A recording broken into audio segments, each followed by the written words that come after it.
And I'm Danielle Dorky. We want to welcome you to Unorthodox Tea Time. Today we're here with Tanya of the brand Kosh3rTease.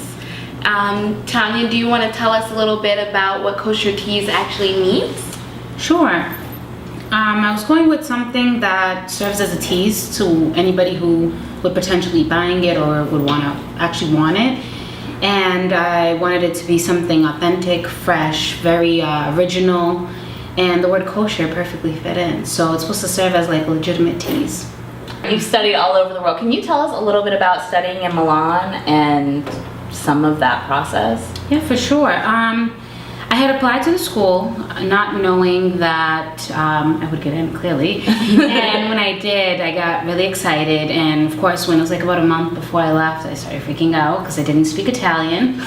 And they did offer the course in Italian, but of course, I did a 1 month intensive. So I was doing Italian about 8 hours a day. Oh, wow. Learned the language, and then I still took the course in English. I was like, I'm not proficient enough. I spoke enough to get around and to buy things and to go to restaurants, which was great because in such a little bit of time, I got so much. So besides all that, the school was a 1 year intensive, the 3 years condensed into one, from graphic design to pattern making and actual like just illustrating, like drawing. Extremely like one of the most rewarding things I've ever done. Wow. Awesome. So we actually have some products that you designed here, the clutches, which feel amazing. They're like very soft and really interesting in the design and fabrics that you use. You want to tell us a little bit about these specific clutches? Yes. So you're holding one of the ones from the first batches, which is a houndstooth with a velvet finish, and the other side is a faux leather. I mix these and I integrate all different types. This is a perforated, floral, and all different types of material on all of them to give a different sense. And they're under the My Better Half collection, which is, some people would like this better than this, and it gives someone that choice to pick which is the better half. So, okay. Yeah. Cute. And so you design a wide range of clothing and apparently accessories. Can you tell us a little bit about your crewneck line and some of your other clothing lines you've done in the past? Sure. The crewnecks actually started as I was going to just make one for my boyfriend. So I made it, and then his best friend loved it. So then his best friend loved it, and of course through social media and people seeing it, then people are like, oh, I want this for this person, I want this for myself, can you make one for me and my son? And I kept making crewnecks up until last May. And being in Boston in May, it's very hot. So I can only imagine, it became something that I didn't expect at all. Until now, I'm still doing crewnecks, mainly with the Kosh3rTease signature, which is a gold heart. Okay. So I put the gold heart, which is also, it's part of my better half. One side's larger than the other because everyone has a feeling as to which side is better. So the crewnecks are still alive. Okay. Still doing the crewnecks. I've done collections. I have other accessories. I do infinity scarves. I've done anything from freelancing from tutu dresses up till gowns and bridesmaids dress. So I've really touched every little section of it.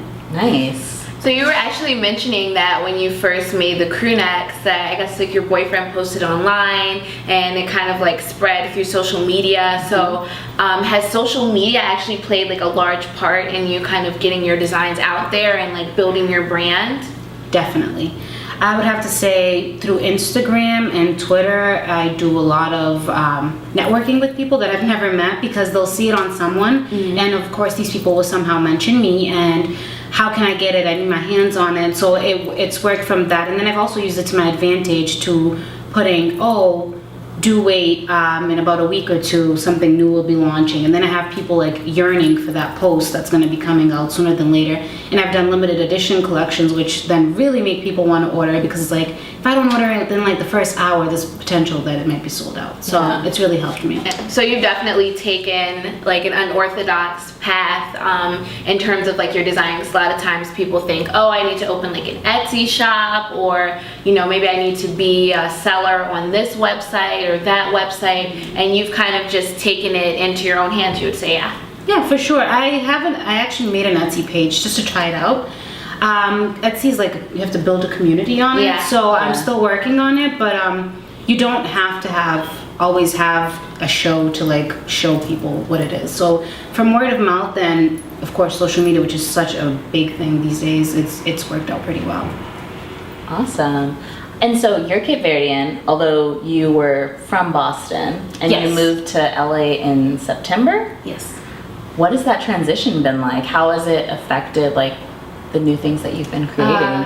First and foremost, I love the weather. I'm so happy not to be in all those snowstorms that have been happening day after day. Right. I haven't created a collection yet, but when I do create one, I will definitely keep in mind of I'm now on the West Coast and not the East Coast, seeing as, I mean, either way, when you're creating for the spring or the winter or fall, you're still creating for a certain demographic. Yeah. So I still have to have that play, but I'm very excited to create new tanks and crop tops and maxi dresses, seeing as people wear that so much here now. Yeah. So, Great. So what, you're in LA, celebrity centric in terms of design and fashion. Who would be like your dream celebrity to design for? Kanye West. Kanye West. I'm actually surprised that you said Kanye West. Are you surprised about that too? Yeah, I thought you would have chosen a woman, but that's I interesting. mean, that's fine. I would choose Kim too. You'll dress them both. And Nori, why not? Yeah. Nice. No issues. Okay, so we ask each of our guests on Unorthodox Tea Time, what makes you unorthodox? What about your style is a little different? And what sort of advice would you give people to approach fashion in an unorthodox way? So I guess I would say with every season, people decide, oh, like they'll tell you what the colors are going to be. So you wait for the colors. So now you have the colors. Now these specific cuts are going to be in style. This denim, this top, must-haves. I shy away from all that. So I try to do everything over my own style. So it's, I like it, I'm going to somehow produce something that I can have other people wearing it.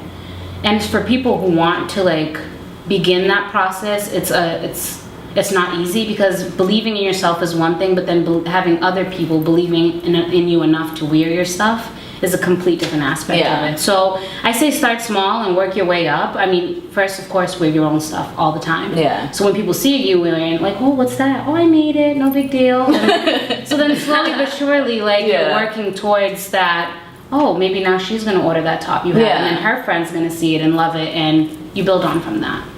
Awesome. You actually said something about like going out and wearing your own stuff, and I asked you, actually all of us did, asked you about your outfit when you came on set today. And is there anything that you want to mention about what you're wearing? Oh, I made this whole I love how you're so casual about it too. You're just like, oh, you know, I just whipped this up. I just made this special because I knew I was gonna come interview you today. Like, yeah, no big deal. I mean, it's just honestly an advantage. Sometimes it's a gift and a curse though, because I'll wait last minute and have absolutely nothing to wear and freak out, and then be like, I'll just make something tonight. And it's like I put all this pressure on myself, and of course, more than half the time I end up making it that night, and I'm like, okay, well, I have something to wear. So, I mean, like I said, it works both ways. So yeah, it works both ways. Awesome. We have one more question actually that we wanted to ask you real quick, and it's about your tattoos. You said you have 13 of them? yes. Yes, and then there was one in particular that actually caught me in Danielle's eye. This one, right? Oh, Show it right, to the camera. Yeah. Semicolon. Yeah. So it's having the ability to stop but choosing to continue. I looked it up for a while. I wanted something small and cool, and then I found an awesome meaning behind it, so I definitely got it. Nice. Well, I like it. Thank you. So Tanya, thank you so much for sitting down with us today and talking to us about Kosh3rTease and sharing about your tattoos. And we just want to let everyone out there know where can we find you online? Oh, sure. www.Kosh3Tease.com. You can email about any inquiries at Kosh3Tease@gmail.com. You can also find me on Twitter, Facebook, Tumblr, and I think that's all the social medias, right? And Instagram, of course, at Kosh3Tease. So, thank you. Thanks, Tanya, for joining us. Thanks for having me. I appreciate it. Cheers. Pinkies Pinkies up, bitches! Bring